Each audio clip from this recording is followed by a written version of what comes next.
காசாவில் போர் நிறுத்தத்திற்கு பிறகு மற்றொரு இடைநிறுத்தத்தை மலேசியா விரும்பவில்லை என்று பிரதமர் டதஸ்ரீ அன்வார் இப்ராஹிம் தெரிவித்துள்ளார்.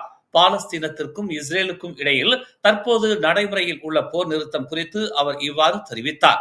அமெரிக்க அதிபர் டொனால்டு டிரம்ப் தொடங்கிய காசா அமைதி திட்டத்தை மலேசியா வரவேற்றாலும் போர்களுக்கு இடையில் மற்றொரு இடைநிறுத்தத்தை தாங்கள் விரும்பவில்லை என்று அவர் கூறினார்.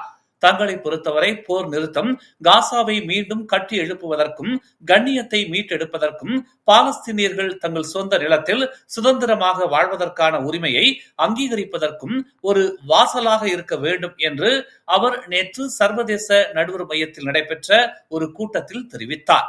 இந்த பிரச்சனையில் இருதரப்பு குறித்த உலக தலைவர்களின் பாசாங்கு தனத்தையும் அன்வார் சுட்டிக்காட்டினார். அவர்கள் மனித உரிமைகள், நீதி மற்றும் ஒழுங்கு பற்றி பேசுவதாகவும் மக்களுக்கு எதிரான இந்த கொடுமைகளை மன்னிப்பதாகவும் குற்றம் சாட்டினார். சட்டம் மேற்கோள் காட்டப்படுகிறது, ஆனால் ஒருபோதும் செயல்படுத்தப்படுவதில்லை என்று அவர் தெரிவித்தார். இது வெறும் மனிதாபிமான பேரழிவு அல்ல, சட்டத்தின் மீதான நம்பிக்கையே மங்க தொடங்கும் தருணம் இது என்று அன்வார் தெரிவித்தார்.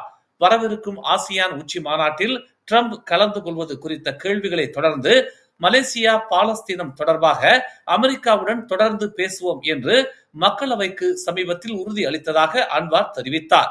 அமெரிக்க முன்னாள் அதிபர் ஜோ பைடன், ஜெர்மன் முன்னாள் அதிபர் ஒலாஃப் ஸ்கோல்ஸ் ஆகியோரிடம் இதற்கு முன்னர் பேசியதைப் போலவே இஸ்ரேலின் போருக்கு மலேசியாவின் எதிர்ப்பை உறுதியாகவும் தெளிவாகவும் தெரிவிப்போம் என்று அன்வார் கூறினார். மேலும் செய்திகளை தெரிந்து கொள்ள தமிழ் மலர் நாளிதழை பாருங்கள்.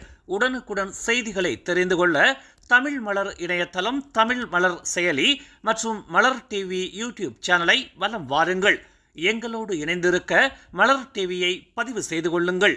உறவுகள் மகிழ்ந்திட விருப்பம் மற்றும் பகிர்வு சேவையை சொடுக்கிடுங்கள்.